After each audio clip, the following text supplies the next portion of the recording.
Okay, let's unpack this. Welcome, listeners of Veritas Antiqua. I'm your host.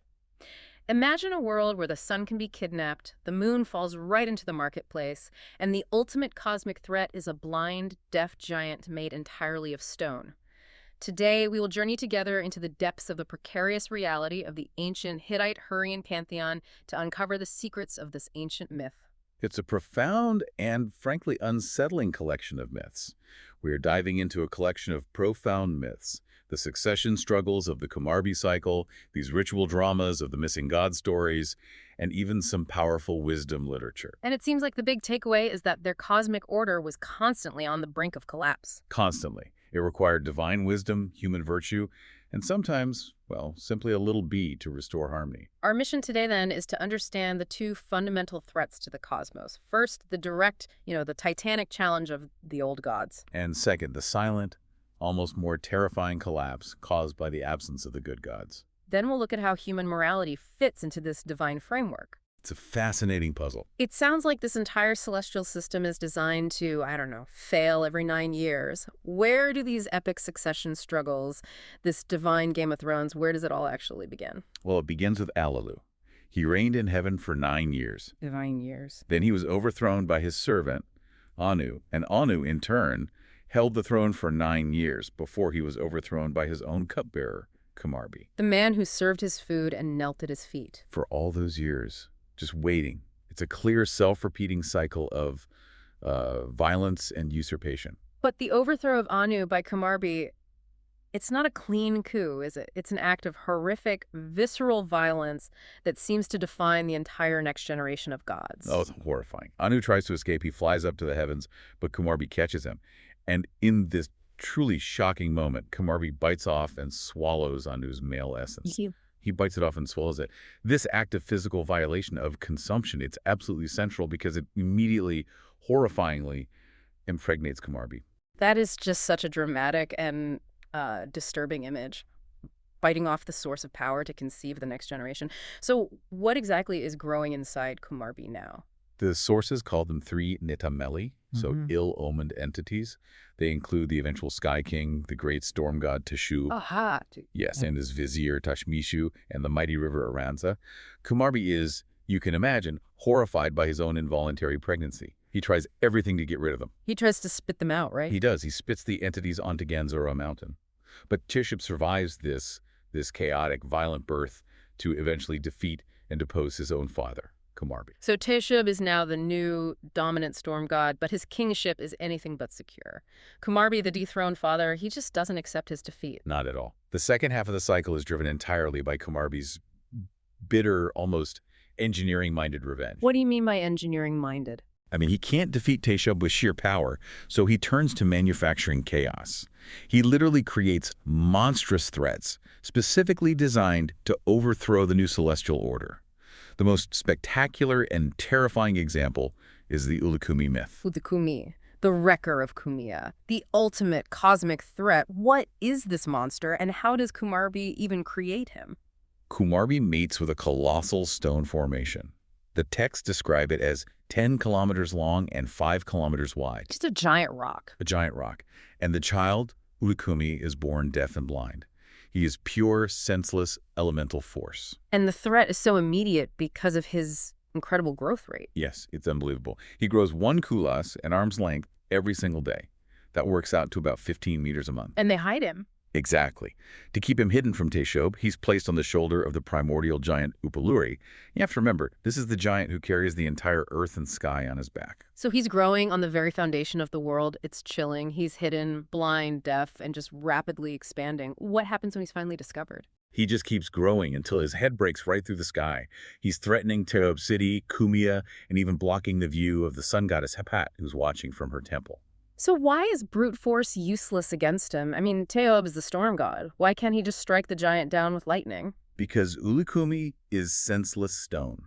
He has no mind, no feeling, no fear. You can't reason with him or bribe him or intimidate him. So Teshub's attacks just fail. Completely. Even his sister, Ishtar, the goddess of love and war, she tries to defeat him. She does this whole performance with music and dancing on the seashore, trying to seduce the giant. But he can't see or hear her. Right, a sea wave has to warn her. He is deaf, blind, and devoid of feeling.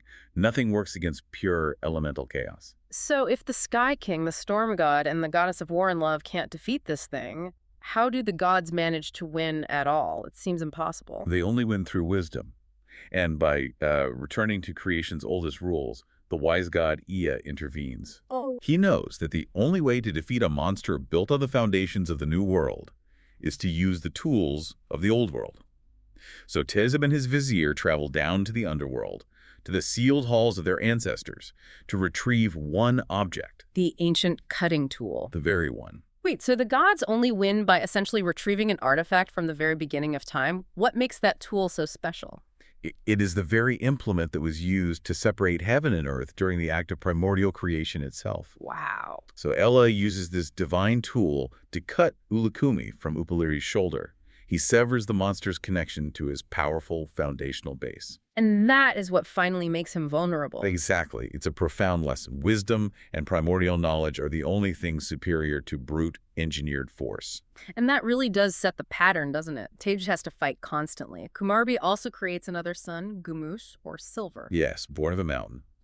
Gumush is mocked. He doesn't know who his father is, but eventually he discovers the truth and seeks revenge. And he actually succeeds for a time. He does. He temporarily takes over, causing massive destruction. He even manages to dethrone the sun and moon, bringing the entire sky into disarray before Teshub finally defeats him too. These wars for the throne are so loud, so violent and dramatic. They are. But as you pointed out, the threat isn't always a 9-kilometer-long rock monster. Yeah. Sometimes the chaos comes when a god gets angry, puts his shoe on the wrong foot, and just leaves. And that is the truly terrifying silent threat of the missing gods.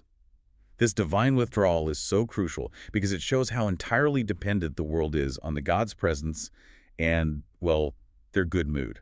You're talking about Telepinu. When Telepinu, the god of agriculture, becomes enraged, maybe due to neglected rituals, the source is a bit vague. He just leaves. The text says he puts his right shoe on his left foot as he storms out. Which is such a small, human, petulant act to cause cosmic disruption. Exactly. And the consequences are immediate and catastrophic. The world is instantly plunged into famine. Animals refuse to mate. Crops fail to sprout. The divine order is crippled. And even the gods themselves are affected. Right. They gather for a feast to try and solve the crisis and find they can't eat or drink their fill. The famine is everywhere. The most powerful gods, even Teshub, collapse in defeat during the search. The storm god collapses. The swift eagle fails. It's a humbling moment for the entire pantheon. So what finally succeeds where the mighty eagle failed? The solution is famously simple, and it speaks volumes. The great mother goddess, Hana, tasks the smallest, humblest creature she can find with locating Telepinu. The Arna, the bee. The bee. It succeeds not through power, but through perseverance. It's small enough to get into all the hidden spaces. And the Arna finds Telepinu asleep in a meadow and following instructions stings him to wake him up. But that doesn't instantly solve the problem. No, in fact, it makes it worse. Yeah. Waking him with a sting just exacerbates his already volatile rage. So how is the world saved? Not by force, but by elaborate ritual. Kamrushipa, the goddess of health and magic, has to perform these incredibly complex spells. She uses fire, wheat, wool, all to symbolically draw the sickness and rage out of Telepinu's body, calming him, coaxing him to return. So order is restored through highly specific, dedicated ritual action. Precisely. And this theme of quiet chaos, it extends beyond agriculture.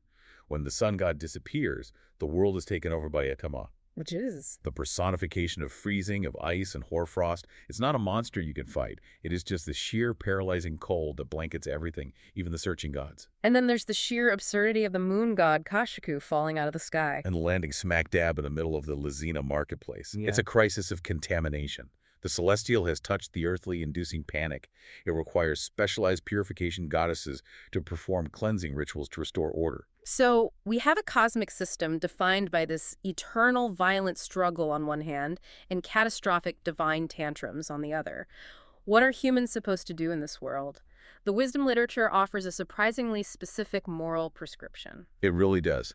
The myths tell humans to uphold two specific virtues: justice through contentment and radical generosity. Let's start with justice. How is that illustrated? We see it best in the Apu allegory.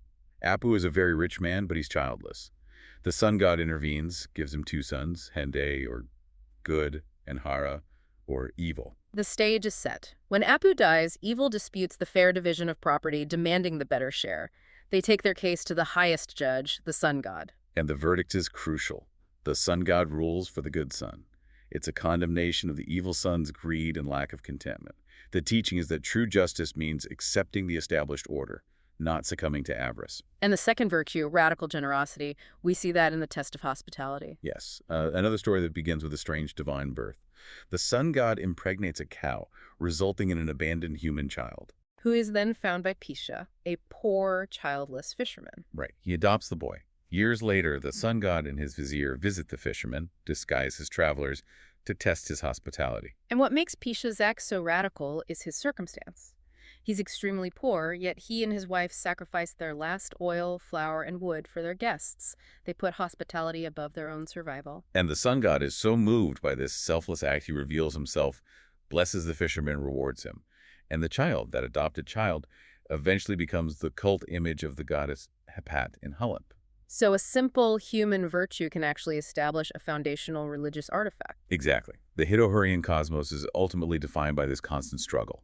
The macro-level war for the throne, the meteorological crisis of absence, and this micro-level need for human moral action. Yeah. Order is never a given. It is constantly earned. Through wisdom like Iyaz, ritual like Kamershepas, perseverance like the bees. And fundamental human virtues like justice and hospitality. So, what does this all mean? The great irony of these incredibly dramatic ancient narratives is that when the great gods, the Tishubs and Kumarbis, are busy plotting, fighting, or throwing world-ending tantrums, the stability of the entire world often rests not on their power, but on the smallest, humblest figures.